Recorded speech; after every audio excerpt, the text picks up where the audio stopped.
All right, coaches, super excited for this coaching Zoom with Ben Wilkins, associate head coach for Army men's basketball. We're going to be diving into how to develop leaders, how Army does it, and how you can too. On that note, I'm just going to actually hand it right over to you, Ben. I'm going to stop sharing my screen, let you share yours, and you can just go ahead and take away the presentation. Perfect. Great. I appreciate it, Luke. I'm going to just jump right into it. And, I think that I've been fortunate to be at West Point here the last 6 years. And we had talked a little bit beforehand, Premier Leadership Academy in the world. And it's one of the reasons I'm here is to draw me to, leadership. No organization ever says we have too many leaders or our leaders are too good. Everybody's bringing in other people to learn leadership. And I've been fortunate to get a PhD, I feel like a little bit in leadership at West Point. And the first couple slides, first quotes right here are important to me. And they're from Jocko Willink, who is a Navy SEAL. And, the first one is good leaders are rare, bad leaders are common. And when I think about this presentation, and I think it's really important, a couple things is for us to understand is to look ourselves in the mirror and understand how hard leadership is to begin with for us as coaches and mentors, and mentors. It's a hard thing to do. And understand Jocko, when he talks about this, he went through Navy SEAL training. So he talks about all the great leaders that he was a part of. And he said he had more bad leaders than good leaders. And when I think of leadership, I think we got to make sure that we're looking ourselves always in the mirror and saying, hey, what are we doing first as leaders? And then the second one is there are no bad teams, only bad leaders. And all this leadership that we're going to talk about, everything starts with us. And so I think it's important when we frame this leadership as that we look in our mirror and say, hey, are we doing a good job of leading first? Because anything with leadership has to be modeled first. More things are caught than taught.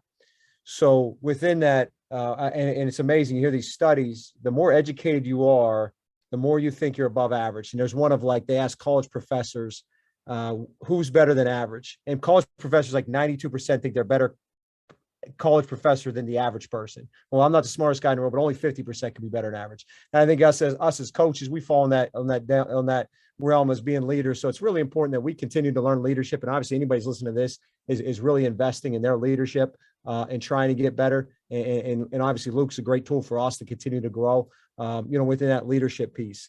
So, really look at, I'm looking at three things here with leadership.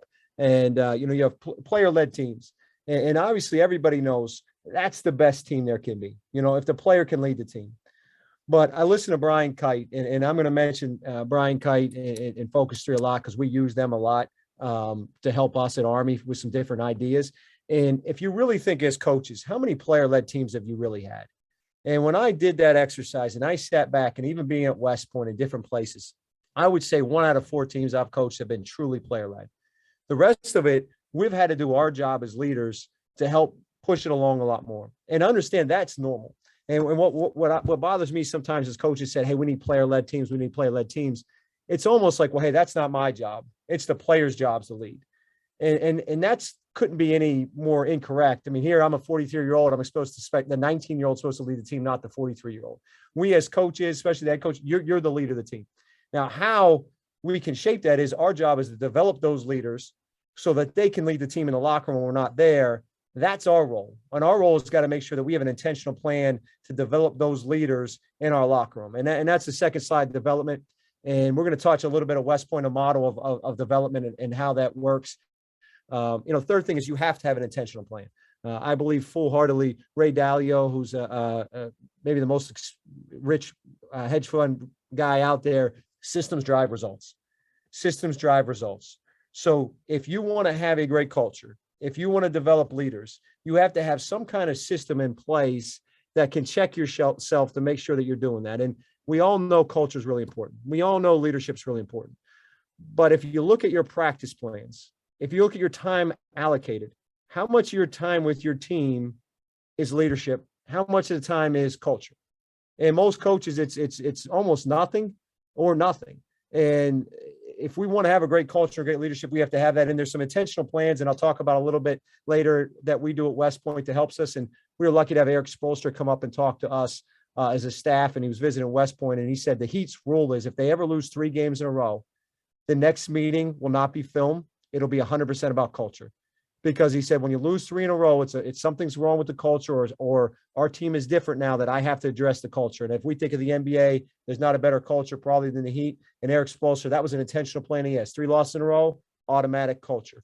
So, thinking about what is culture, and I'm gonna step back for a second. I'm kind of talking some big picture stuff, and then we're gonna dive into a little bit more details of what we do at West Point, and maybe some things that you guys can apply here at the end. And I really think culture starts with, hey, what is your identity? Who are you as an individual? Who are you as a team? And then what behaviors line up with that identity? So, if you're a tough team and that's sort of your identity, hey, what does a tough team do? And then that ends up being your culture. And I think identity is a big piece, because when guys struggle or not doing what they want to do, we'll a lot of times go back to, who are you? And if someone says, hey, no one thinks of themselves, their identity is a negative, right? So everybody say, I'm a team first guy.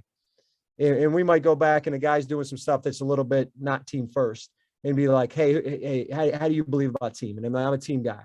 Okay, what does a team guy do? The team guy does X, Y, and Z. Okay, well, what did you do?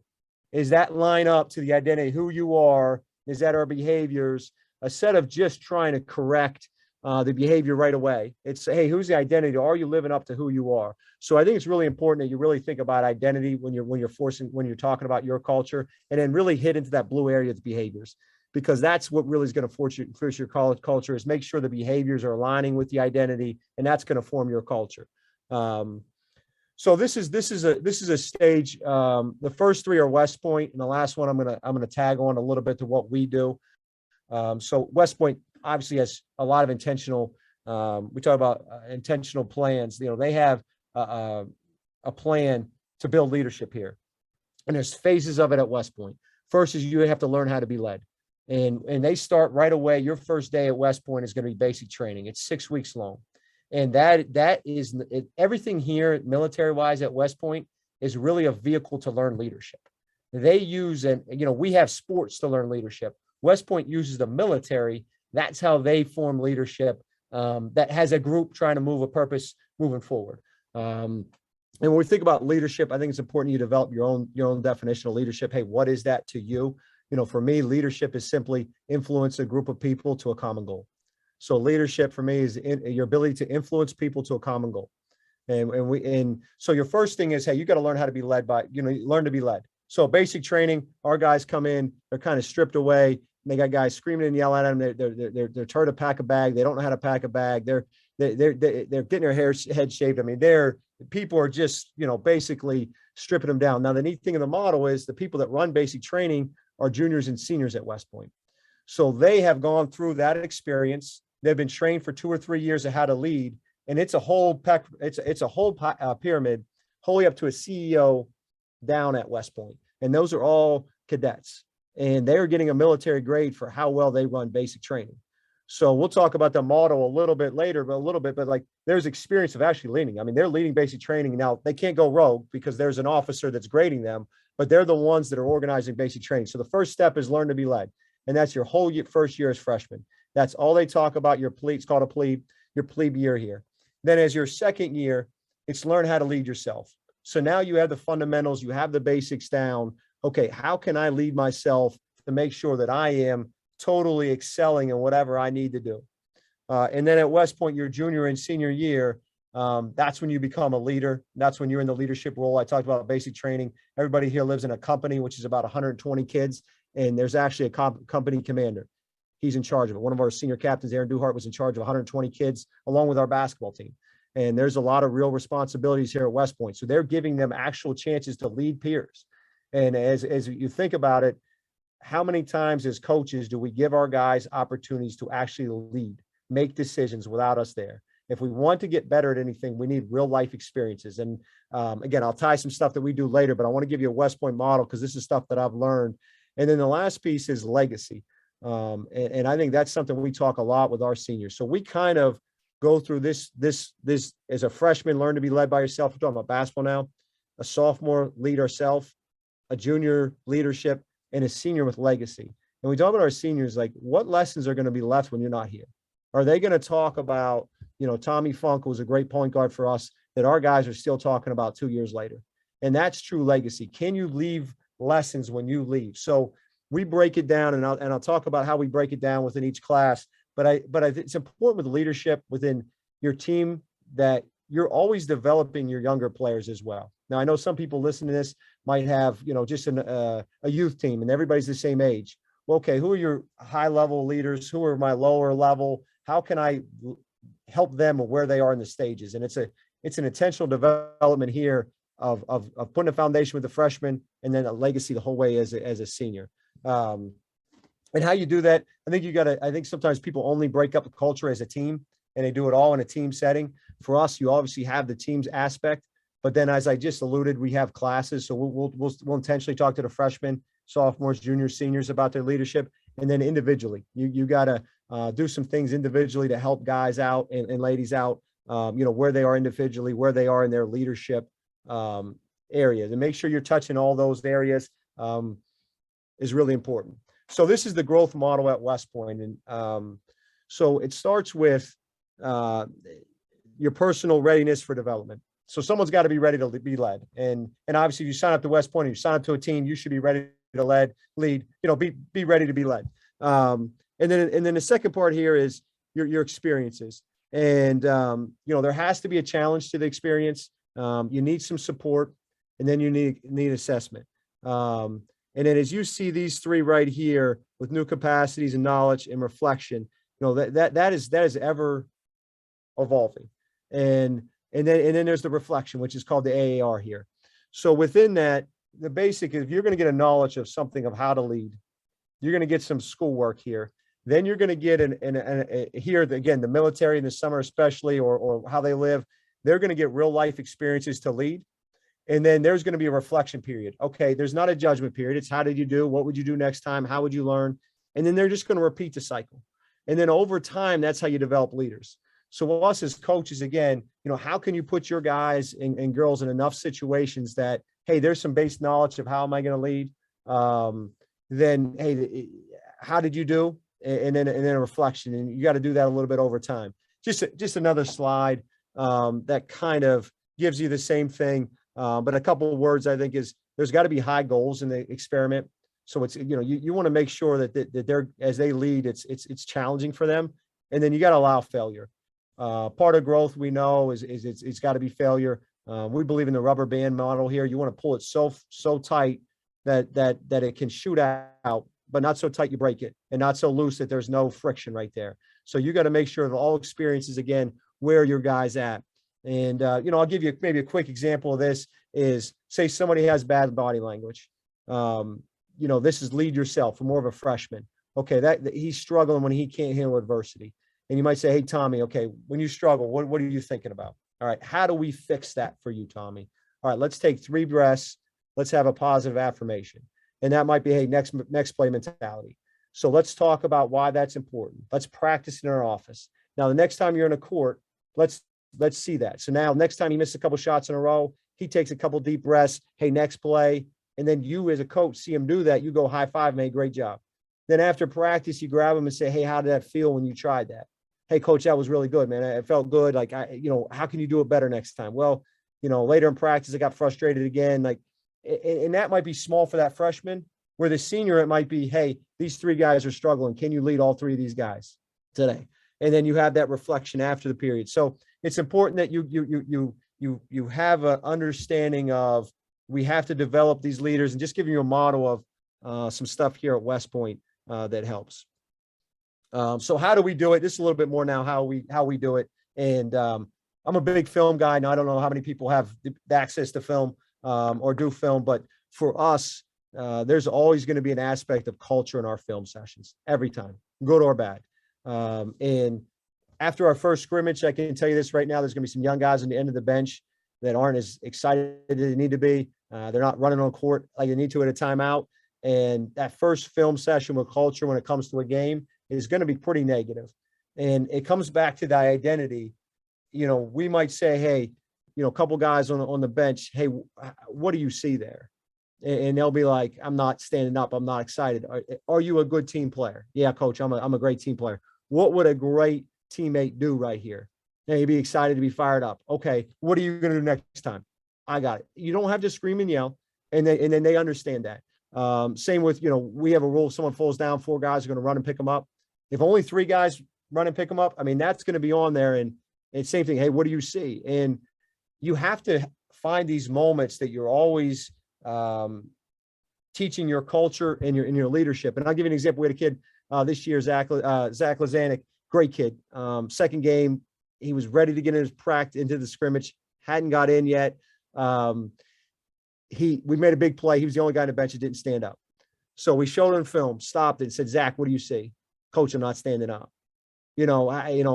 After practice, he comes to me and goes, Coach, I've never been more embarrassed in my life. That's not who I am. You know that. I'll buy in. I'll never not stand up again. And he's awesome, right? But you can't let one guy slip. We had everybody but one guy stand up. Everybody's got to stand up. And I think it's important that you just always remind them. And then we always want to be praised. So every time the bench goes nuts, that's on there at the end of the year. Every time 4 guys run up, that's great. Talk about leadership. I love to. I don't go between plays. I don't fast forward, especially if we made a couple of mistakes. I always say leaders lead. So if we make a couple of mistakes in a row, the ball's dead. Do a couple of our guys go over to our leaders, high five guys? Is there acknowledgement? Is there any kind of leadership done? And then that might be more individual. I'll send them a clip and say, hey, you didn't lead right here. Like, this is an opportunity for you to lead. They scored 3 in a row baskets. Our team needs you. What are you doing right here? Or if they do lead, that's probably going to be in front of the team because I want the young guys to see it, and it'll be leaders lead. And then they'll see those guys picking up other people in those opportunities. The same thing happens on the court. How much we're always coaching skill, tactics. Are we coaching culture during practice? If that same situation, someone falls down and 4 guys don't run up, we're blowing the whistle, and it's a big deal at West Point. Like, it is a big deal in the practice that 4 guys didn't run over and pick him up. When somebody leads, stop practice sometimes. Hey, that was an awesome job of leading. Did you see what Johnny did? How he led right there? That's a great job of leadership. Find times to catch guys doing it. Or the same is true. Hey, your team, the other team's on an 8-0 run. The team that is quiet, blow the whistle and say, hey, who's leading this team? What do you think our team needs? Are you a great leader? Yeah. What does our team need from you right now? Do it. And there's times you got to make sure as a coach, you're thinking culture as much as X's and O's on the court. And the last players, you got to be able to touch your players. And what I mean by that is any podcast snips. I mean, our guys here listen to the whole podcast. I'm lucky. They'll send them an hour podcast. They love it.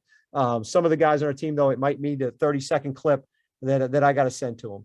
A quote, anything you find, just hit it with culture. The guys love that stuff. They'll eat it up. But you got to find ways to touch them. And the same things, I have a rule for myself when I'm in the parking lot after practice. I hit 2 guys after practice that had a good practice that needs something, an encouragement. It could be leadership. It could be on the court, something they did well that we're working on. And 2 guys that struggled, I hit them with something. It could be motivational, it could be pick me up. It's just a continue for us to touch them about culture with that. Hitting what to say. I think sometimes when you talk to leaders, they don't know exactly, what to say to certain guys when guys don't do what they're supposed to do. So one of the things we love to say to our guys is, hey, we don't do that. So, sometimes someone breaks something as simple as someone doesn't put the towel in the laundry bin. And, what do you say to your teammate? Hey, Johnny, we don't do that, man. Put that away. And it gives them a phrase of a set of feeling like, okay, what do I say? How do I attack him because it comes back to our identity. Who are we? So, we don't act like that. And then the other piece I kind of talked about earlier, it could be something of, hey, we are great leaders, act like it. And it's something of like getting back to your identity. When we talk to our leaders, how to lead within that locker room, it's always coming back to the identity, because that way it's going to hit someone's core because they know they're not acting like they are. What advice would you give a friend? I think it's a great thing if someone's struggling with something, we tell our guys, hey, you're not doing X, Y, and Z. Hey, what would you tell your friend if he was acting this way?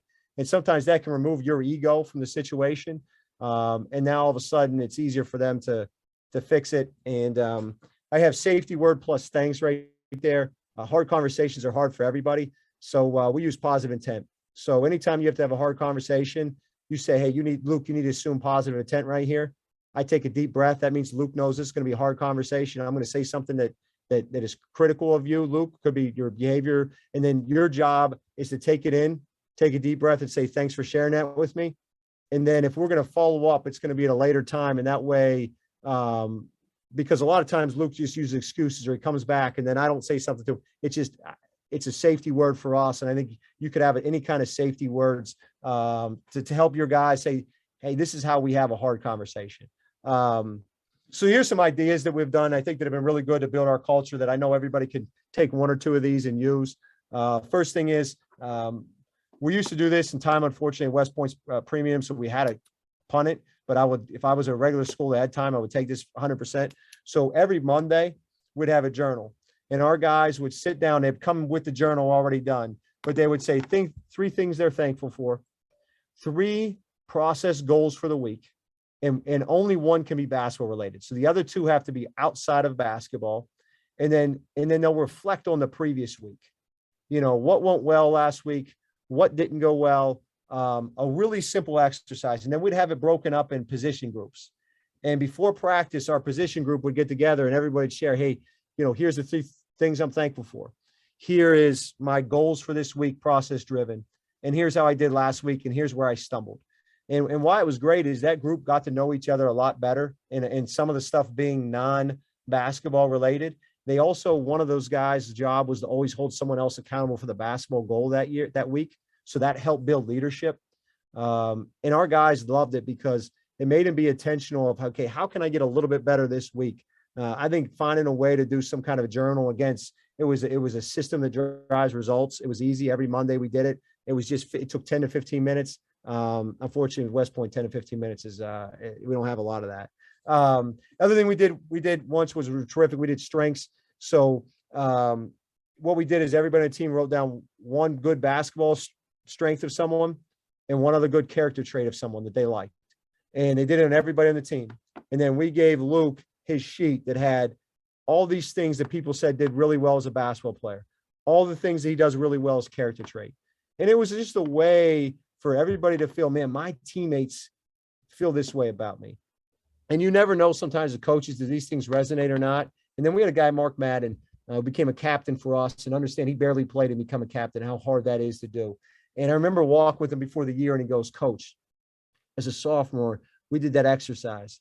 And someone on the locker room said, I'm the most respected guy in that locker room. And he goes, I couldn't believe that my peers looked at me like that. And then every day we have a plaques of our captains in our locker room. He said, I walked by that and my goal was to become a captain one day. And he goes, it really changed my mindset of my number one thing is to lead other people in that locker room. And he was already a great leader, but it just emphasized, hey, my peers thought that about me. And that's just a good way, again, building your culture of making guys feel wanted in that locker room. Speed dating, great drill. I should say drill, great exercise. We had like 100 questions. And they were from funny to serious, LeBron or Kobe. I mean, it was all around. And you would spend 2 minutes with each guy, go around the room like a speed dating and just answer questions. Just a way for people to get to know each other, have fun, build a stronger culture. Vulnerability. We've done some stuff here and it starts with our captains and our coaches. Hey, what's the hardest thing you've ever dealt with in your life? And, we've been in there with some tears, some tough situations. And what happens is you walk out of that room and you're so much closer as a team because you learn something about someone in our program that you didn't know. And I think you can't be, Brene Brown talks a lot about vulnerability. Don't be scared to be vulnerable, especially when you have trust in that locker room. That's one of the most powerful exercises, just to share, hey, what have you overcome in life? And what's crazy about us, especially us men, 18 to 22-year-old, we don't share real life stuff, right? We just talk about sports. We don't talk about this. This is a chance that this really happened in my life. And our guys can become a lot more connected talking about that. At West Point, back to the intentional model, they do a leadership paper. So they have leadership classes here. So we as a staff read their papers, and it's an awesome exercise because we realize, okay, these are the 4 core values they have as a leader. Here's some experiences in their life. Okay, how can we make sure we're leveraging it now that you're a junior? How can we make sure we're leveraging those within you? So if I was at a regular school, I would definitely do that. And how I would start a leadership paper is simply, hey, who are the 3 most leaders that you admire? What are the traits of those people? Write down the traits. Hey, I admire Tony Bennett. Here's what I like about Tony Bennett. I like Pete Carroll. Here's the things I like about Pete Carroll. Because then it starts to say, okay, these are the traits I see. And then, why do you like those about those guys? And it's amazing. You'll start to see a lot of similar traits along the people that you line up. And then who do you want to be in a leader? And have them write some thoughts. It doesn't need to be a paper. It could be a one-day exercise. But what you want to do is you want to get them in the mind of a leader. Who am I as a leader? What is important to me? Because everybody is a leader because of back to the definition, ability to influence a group. Everybody in that locker room influence a group. And then what are my leadership styles? And then, what do great leaders not do? Make sure that they understand, hey, what roadblocks that I got to make sure that I avoid. A couple other things, player experiences, just, hey, how can you give them something that's really hard and challenging? West Point, again, built in. Our guys talk about basic training. They go through survival swimming, indoor obstacle course, and they all don't like to go through it. But the bond in our locker room, because they went through something common that was really hard, they have a shared suffering. And, one of the things there they say is embrace the suck. So, like that's something, okay, how do I do something that is challenging for our guys? And that's going to get them closer. Senior videos. So every year our seniors, we have our underclassmen talk about the seniors and what their leadership and who they mean to them. And we play a video and it's about 20 minutes long. Each senior gets, the other guys spliced together, hearing them talk about them. Twofold. One, it gives the seniors, hey, this is how I led. This is cool to hear these stories. We usually do it with about 3 weeks left. So it just gives them a more juice down the finishing line.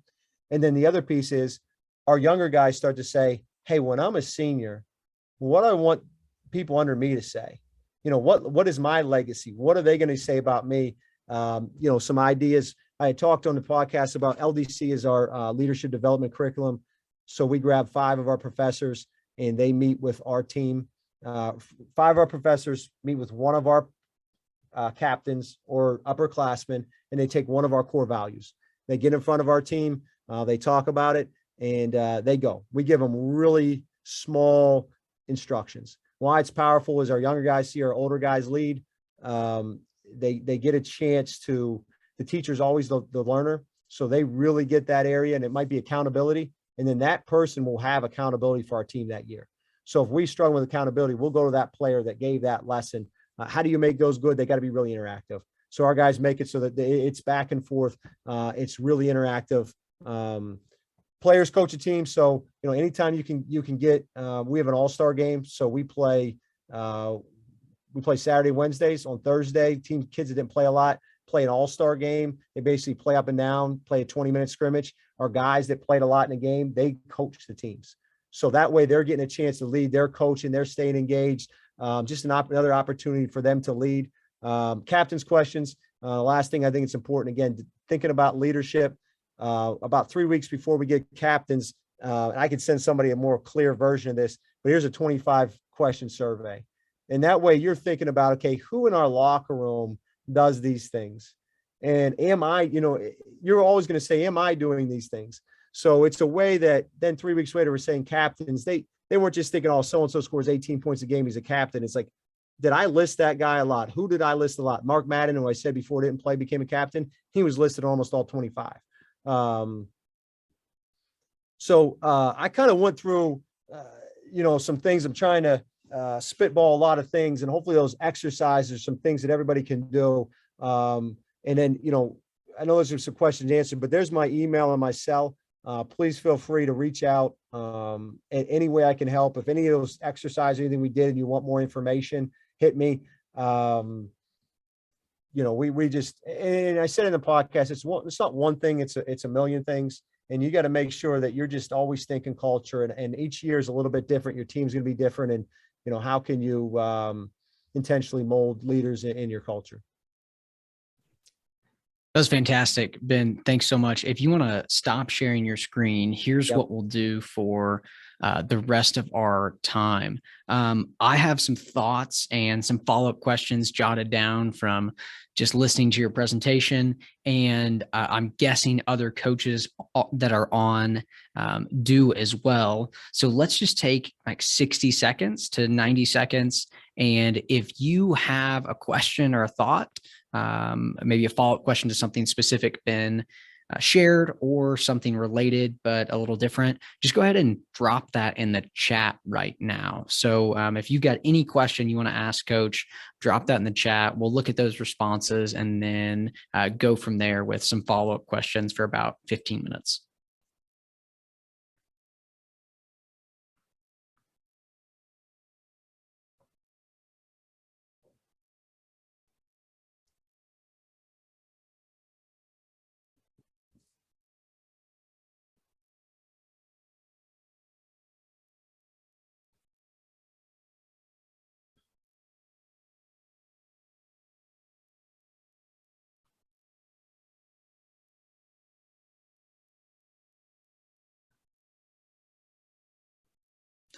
Love it, Tommy. Thanks for the question. We'll definitely hit on that one.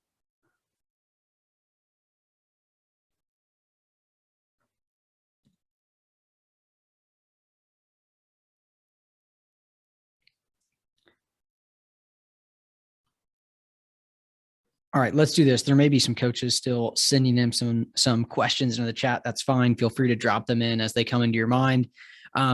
Let's start with this question, and then we'll hit Tommy's. My first question, Ben, the beginning of this, you just talked about the reality is we have to lead ourselves first as coaches. And so I was just really curious for you personally, are there some specific habits that you have in your life that you feel like really equip you to be the kind of leader you want to be for your team and these athletes? Yeah, I think there is, Luke, and it started about 8 years ago. So I have a morning routine. I think we got to get ourselves right first. I wake up, I go for a 15-minute walk. I meditate, I journal, and I read. And it's kind of a non-negotiable. I do probably 28 days out of a month. And I love doing it. And my wife wishes I did it 30 because the other 2 days I'm not as friendly. So I think there's a piece of just I get my mind right, and I start the day relaxed. And then I'm a podcast junkie. So every car ride, about 25-minute ride, I listen to a podcast there and back. So it's 50 minutes plus. Me and Zach Bovair, we talked about earlier, we listen to between 2x and 2.5x speed. So you can get a lot more information in there. And I think a lot has to do with, and then the other piece I think is really important is there's a lot of conversations I have with my friends that were open and we go back and forth with ideas. Why do you think you should do this? And I think those are as important as anything. And you have that circle, and we'll talk about Zach Bovair because we've talked about earlier. Me and Zach bring a lot of information in the conversations me and him had in the 5 years we spent together.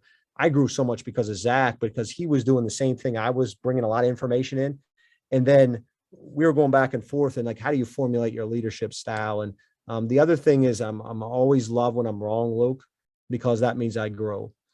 And I think that's something that's really hard for us is, hey, if I'm wrong, that's great. I got better at something. So I would just say that kind of helps me. And I don't want to, I'm going to sound a little arrogant with this comment, but it's something that I wouldn't have said about myself 8 years ago, Luke. Sometimes our guys will be like, Coach, man, you're so smart. You know all this stuff.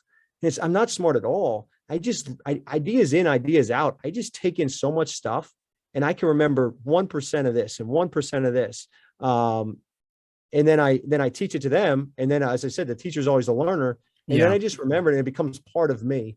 Well, and I think this is worth sharing. And I was having a conversation with a friend the other day, and this quote came up. I can't remember who shared it with me, but I thought of it when you were just talking about, you wouldn't have said this about yourself 8 years ago.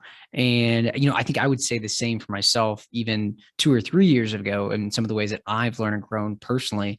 But it was somebody said it to me, like we overestimate what we can do in a day and we way underestimate what we can do in a year.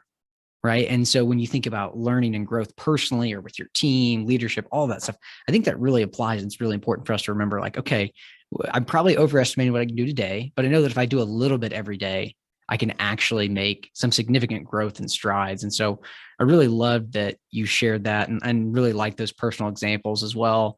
I want to hit on Tommy's question and then get to Seth's as well.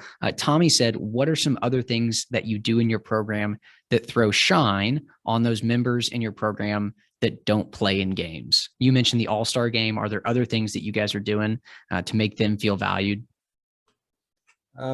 Yeah, no, I think it starts with the guys in the locker room. The one cool thing about no one cares in our locker room if you played or not. Like when they're in the locker room, the pecking order is everybody's here. So I give them a credit. I come back to Tommy Funk, but like Tommy Funk's was terrific. His best friend was the last guy on our roster.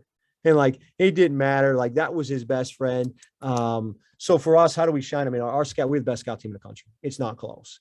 And no one wants to be on the scout team. But for us, it's a neat thing sometimes when the guys on the scout team, it's like they're excited to be on the scout team. And then what happens is we'll come back to we're in that huddle and the scout team has a great day. The first thing we talk about as staff is how the scout team got us prepared. And sometimes our older guys will say the same thing, like, hey, you kicked my butt today. I appreciate that. And I think there's appreciation of everybody is needed for a team.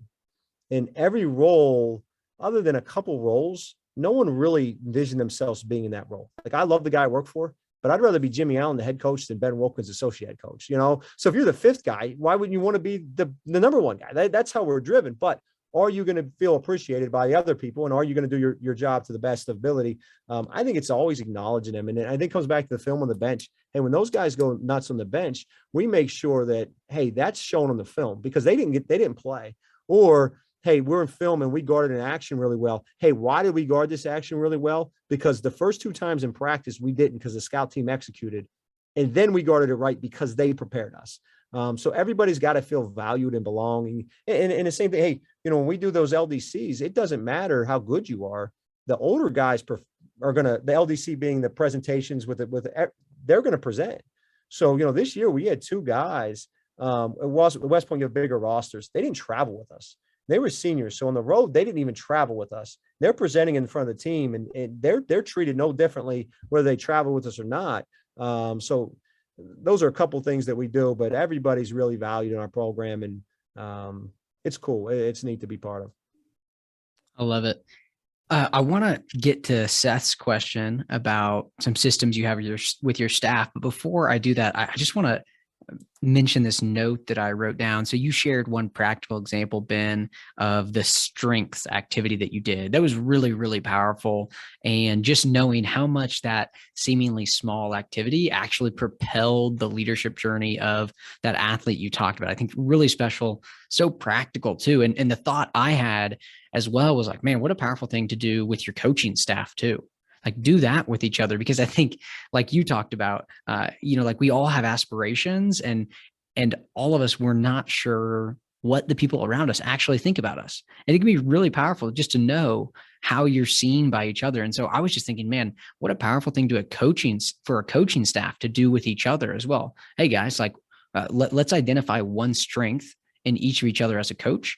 And then let's also identify one character strength in each other, and just how powerful and bonding that would be for a coaching staff, and maybe provide some clarity of, okay, you know, we all recognize that Ben is a really effective communicator and teacher when we're doing our scout stuff or like whatever it is, and then empower people on your staff to live into their strengths and give those people opportunities to coach up the other members who might not be strong in that, right? Like if we recognize that Ben is, you know, A+ in this area, then hopefully as a coaching staff, like we're running our teaching ideas by Ben or our leadership development ideas by Ben. I just think that could be a really powerful practical idea for coaches to take, and especially head coaches to use with their staff of, hey, let's recognize it in each other and then figure out how we can actually use that and apply it.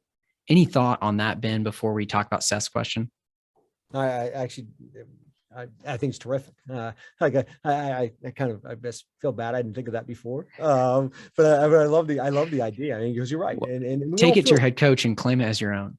I'll take it. I'll take it. I'll take it. Because you do, you feel better, right? Like, even if you know you're good at something and your peers say, hey, he's really good at this, that makes you feel Yeah. better, and that you gain confidence that way. And I think it's a terrific idea to do with the staff. And I would imagine as head coach too, is if maybe you get to know your staff a little bit more and what they think of each other. And your Mhm. point is, hey, everybody thinks so-and-so is really good at this. Let's make sure he's part of enough of his job is doing what he's really good at. I Yeah. love it. I think it's terrific. That's awesome. Well, let's talk about Seth's question because I'm really intrigued by this one as well. What is one system your staff uses together? Not necessarily a system with players, but just within your staff. Are there any systems that you guys are using that you feel like are really effective? I would say, I would say first the AARs. We talked a little bit on a podcast, after action review. So anything that we do, we always review, and that's part of that. Hey, we go into something and we're going to have a plan. Our knowledge, we're going to try to do this, and then we're going to actually, obviously, as coaches, you execute that plan, and then that reflection piece. What went well, what didn't go well, and why. And we do that for everything, and that could be, we have a banquet. We're gonna have a 10-minute, hey, what happened to the banquet this year? And it's a quick AAR. If it's the season, that's a multi-day AAR that we're gonna have a lot of different areas that are going on. And so we really do a good job, I think, of reflecting, and it's really helped us. And then before we start the banquet next year, what are we gonna do? We're gonna pull out our last two banquets AARs. Like, let's make sure we don't forget what went wrong with our banquet the year before, or what went really well. And we got to make sure, same with the LDCs, the player development seminars. Hey, why were they powerful last year? Let's not lose the why, and let's improve a little bit there. And then I think the other thing that we do a good job of is we openly disagree. And it starts with Jimmy Allen, our head coach. So in our conference room, if we have ideas flown around, we'll use, hey, take this with positive intent, just like our players. And everybody takes a deep breath, because then you're going to say something that's, hey, that's going to be, you can say it to Jimmy, and Jimmy will say it to us. And I think that positive intent helps us, that everybody knows, hey, that's our word. That's part of our culture. You can't get offended when somebody disagrees with your ideas. And we do a good job of that. And I think the other thing is, if we leave the meeting and maybe we help each other out. So me and Zach, especially, I'll just come back to Zach. If Zach did something like Zach's film session, and he said one or two phrases, I thought, hey, Zach, you could have phrased this a little bit better. I'll just grab Zach right after the film and say, hey, Zach, what do you think about this? I didn't follow that. I don't think the guys followed that. Or, Zach did something really well at him. So I think it's sometimes right after, as a staff, the system being in place is, don't wait. If it's a feedback that's going to take a minute, give the feedback right away. Because more likely that if you wait, the feedback just never comes as a staff. So sometimes, just like the players, those quick bursts a lot of times are more important than, I think sometimes coaches wait till the end of the year and they bring their assistants in, and like, why weren't you doing that all year long at little bursts? And that other formal one at the end of the year should not be any kind of surprises, because you had so many discussions. I don't know if that helps at all, Seth, but that's kind of the just a couple of things that come to my head. The AARs are the biggest things. Yeah, I love that. I think that's some really great practical stuff there, and really just the commitment to growth as a staff, a culture of feedback. Like you said, I think it's really important to establish, we assume positive intent here, and know that we give feedback in this place because we all want to grow. And I think that's huge to have that safety established between your staff. One other thing that I wanted to mention, an idea that popped into my head, you talked about speed dating as one of the practical activities you've done at Army, just to build connection, right? We're going to talk to each other for a couple minutes about non-basketball things or whatever it might be. Alan Keene on the podcast a few weeks ago shared this really what I thought was a pretty insightful idea that a basketball club that he works with in Great Britain does. They call them usual walks, and they will just end their practice with a 2-minute walk up and down the basketball court, talking about anything. Right. And so practice has been going, it's been intense. And with probably 3 to 5 minutes left, coach says, all right, we're done. Find a partner. We're going to do our usual walks. You might assign strategic partners. If you feel like there's guys that need to connect on your team, or let people find their own partner, encourage them to find someone they don't usually connect with, and then just give them a question or two to walk and talk with. And he's just said it's been powerful for him as the coach, because he does it with the players too. He'll grab a player and he'll walk and talk with them, build that connection and bond, but also just kind of like a really good way to come down from practice a little bit. Everyone just gets to de-escalate. We connect about something, and then we huddle up and we wrap up our practice. And I thought that was just a really practical and insightful way to, one, obviously build connection. And like you were talked about, Ben, like we've got to actually have a system and a plan for it. And I think sometimes those words, systems and plans, can be a little bit intimidating for coaches. But when you break it down and you just find, hey, what's one really small thing that we can do consistently? Yeah. Like that's where it starts. And I think that if we all committed to a 2-minute usual walk at the end of our practices, we'd probably be amazed with how connected our team was by the end of the year. Any thoughts to that? No, I think that's terrific. And you're right. It's 2 minutes a day, and we all have 2 minutes a day, but that multiplies over time. And, getting those, I think that's a cool idea to get those guys to just walk and talk. And, and like you said, it's an intentional plan, and it's easy to stay consistent with it. And I always say, everybody talks about 1% better. And only people understand compound interest. You'll be 37 times better than you are today if you're 1% better. That's how compound interest works. I'm going to go Tommy Funk again, because Tommy Funk's really smart. The first time I told Tommy Funk you were 37 times better, he didn't believe me. Now the beauty of West Point, he Googled it right away and he texted me and I said, Coach, you're right. It's 37 times better. So I remember that, Tommy. I got that one. Yeah, I love it. Well, coaches, we got a few minutes left before we wrap up. I'm going to share one thing with you guys. We'll get a little bit of application feedback, your takeaway from today, and then Coach Wilkins will share just one final word before we hop off.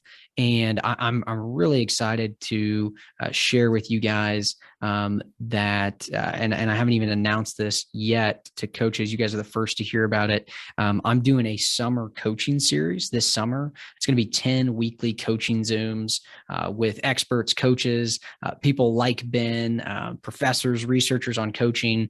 That's going to run throughout the summer, starting June 1st. Ending August 3rd. It'll be one a week, and there'll actually be a couple bonus sessions in there as well. You'll get live access to all the Zooms. You'll get the video replays.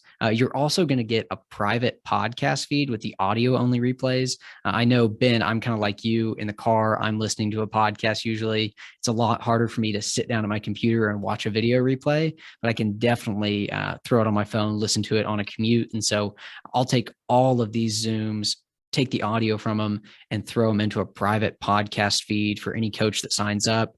You're also going to get some really incredible detailed coaching notes. Seth Kindig is actually on this Zoom taking notes on it that I'm going to share with you guys from this Zoom. And he's going to be taking really detailed notes on every session this summer that you'll also get. And then obviously you'll have the opportunity to submit some questions for the presenters. We'll do some Q&As live, and then you'll be able to present or submit questions beforehand as well. The early bird price is $127. That ends May 9th. And actually, I'm giving you guys another $10 off that early bird price if you use the code ARMY at checkout. Shout out to you, Ben. And so you can learn more about the presentations, topics, days, times at summercoachingseries.com. I'll drop this URL into the chat for any of you guys that want to learn more about it and or sign up. Like I said, you'll get access to all the replays and be able to join it live. So really excited about this. Like I said, I've got 11 of the 12 speakers confirmed, waiting back on one of them. So still a mystery there. But before we hop off, I want to just know this question and then get a little feedback from you. What's your biggest takeaway that you're going to apply in your coaching? So would love if everybody on the Zoom just dropped in the chat, hey, this is my biggest takeaway from this Zoom session. Just a really insightful thing to see.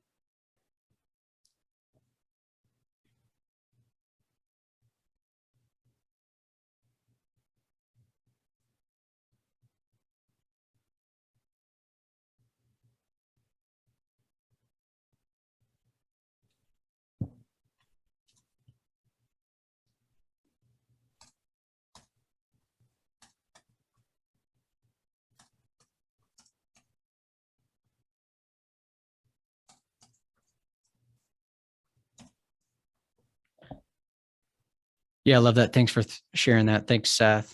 Thanks, Paul. Love that. Thanks, Tommy. Yeah, really great takeaways. I know I love seeing that. I'm sure it's helpful for Ben to see as well, just see what resonated with you guys. And the last thing I would ask before Ben just shares a final word with you, if you would take just 60 to 90 seconds, might be 2 minutes, to give us a little feedback on this coaching Zoom, we would love that. I just dropped a URL into the chat for a Google form. It's just going to help me know what works, what you guys enjoy, a little bit of feedback for Ben as well. I'll share it with him, but would love if you just took 90 seconds to 2 minutes and gave us a little bit of feedback on that Google form. So I'll let you do that. And then in about 2 minutes, I'll let Ben share his final word before we wrap it up. And Jace, thanks for sharing that takeaway as well.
Awesome. Thanks, guys, for filling that out. Starting to get some of those responses in now. Really appreciate it. Super helpful for me. And I know Ben will find it helpful as well.